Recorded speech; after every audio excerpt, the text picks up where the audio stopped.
What's up, guys? Here it is, my discussion on the latest chapter of One Piece, 734. We're going to be doing a frame by frame.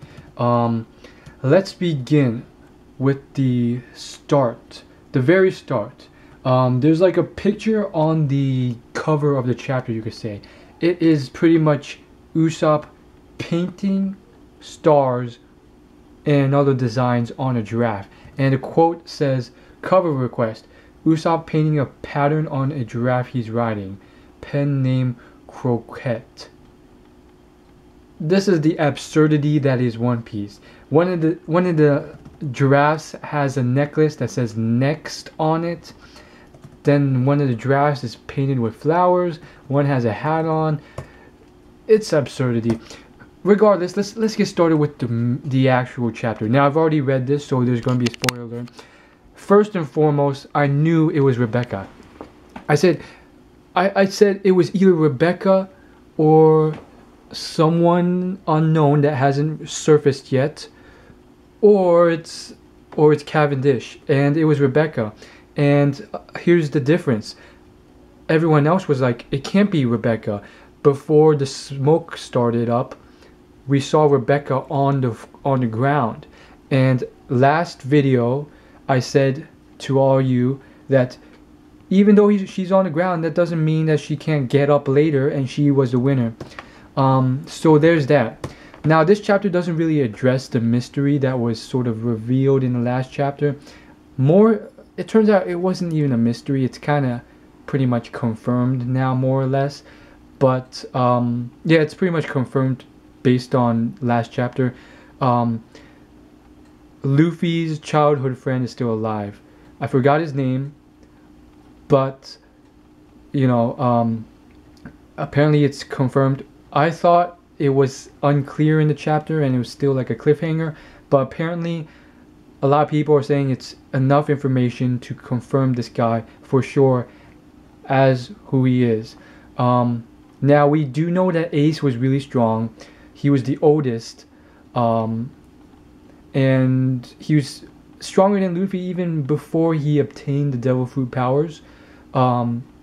So we could reason that this childhood friend is not as strong, but regardless, the trio was always up to par with each other, more or less. So I feel like this guy has to have, well, that's the general assumption. Maybe they'll do some sort of a switcheroo where he's apparently just as weak as Usopp, or weaker than Usopp. Maybe not. Hopefully not. I'm hoping he's even stronger than Luffy. That's probably never going to happen, but we need to switch things up once in a while. So I am hoping he's really strong. Maybe he's gotten some new abilities. Hopefully a Devil Fruit ability or some sort of cool swordsmanship ability. We don't know yet. We do know that I think he's decided to stay behind to get Ace's fruit. And he's going to masquerade as Lucy. I had a little bit of a dilemma with the whole thing where it's like, this is just a fire fruit. I mean, sure, it was Ace's, but before that it wasn't Ace's. And apparently the Devil Fruit work in a way where as soon as you die, the ability is transferred to the nearest fruit. So it's just like a everlasting ability that transfers from user to user, similar to the Nine Tails beast in Naruto, or the tailed beast in general, and how they transfer from host to host. So I'm like, is this really Ace's? But I do get the sentiment behind it. Now in this chapter we find out that Rebecca didn't actually beat all of them. I was gonna go on about how it's, you know, I would have been content with Rebecca beating all of them, but I think this ending is a little better. I had a feeling Rebecca was somewhat weak. I knew she probably wouldn't win the tournament, so it just boggles my mind what she's going through. Again, there's some unrealistic things going on throughout this manga, like how she is scantily dressed, and yet she is going versus hundreds of heathens who are swinging axes at her and doing all sorts of no rules sort of fighting in order to kill her. And like, I mean, look at there's a few panels in this where they are literally trying to like chop off her head and like slice her up, and she's scantily clad and she never gets a scratch on her. Well, she does. She gets injured later on. There's like blood trickling down her face, but that's it. And I think that's unrealistic. Like, for her to go in thinking she won't get destroyed or raped, absurd. And then we find out about Cavendish.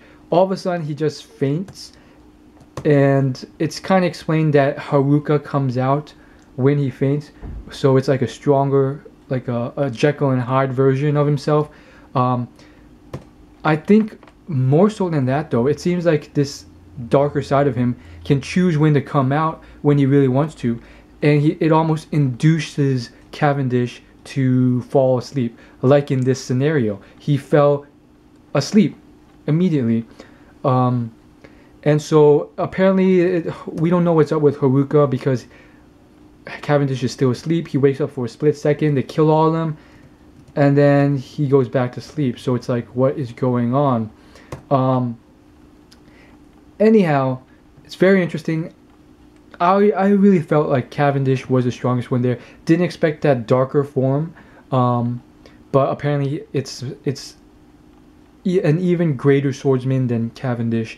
I feel like the hierarchy and power levels goes Haruka, Cavendish, Rebecca, and then there's the other sort of members of the other divisions that won.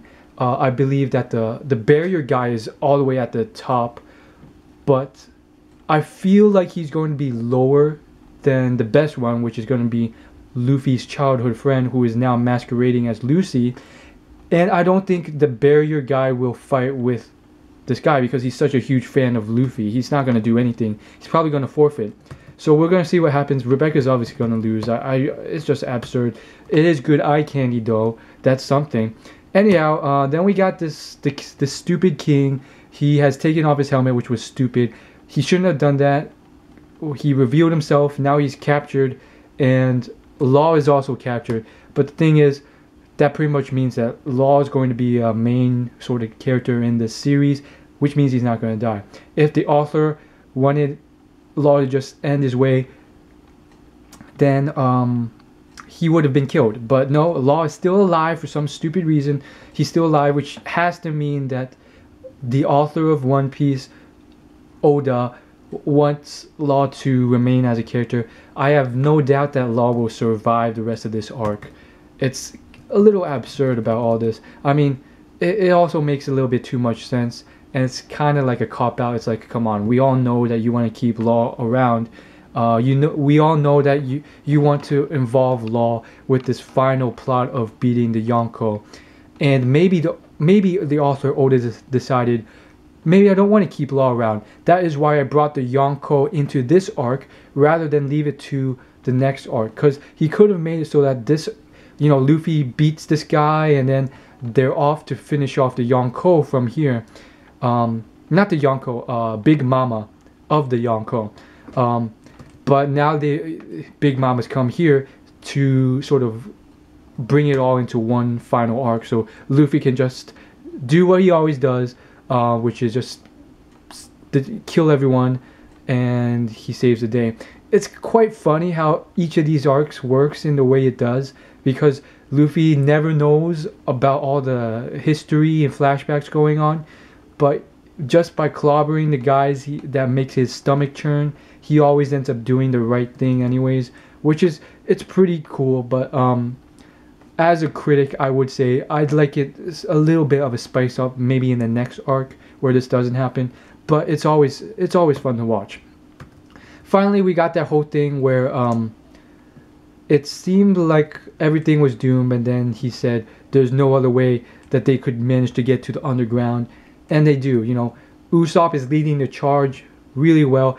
I love that character and the comical relief he has. He's always trying to escape, but somehow he always finds himself in the front lines helping out. and he's always trying to trick people so he can escape, and he still ends up doing a good thing. That's what I love about him. Then we got the comic duo, the three strongest of the Straw Hats, all in costume, and they are running to the other exit into the royal palace, which will lead to the toy factory. And it all just sort of comes back together when Violet, or Viola, says, "Hey, are you Luffy? I've been waiting for you. Let's get going." And it's also just magically coming together a little bit too seamlessly, to the point where it's slightly unrealistic, and we know Ichira Oda is sort of orchestrating all this, but still good nonetheless. Solid chapter, more or less. Let me know your opinions in the comments below. Like, favorite, comment, and subscribe.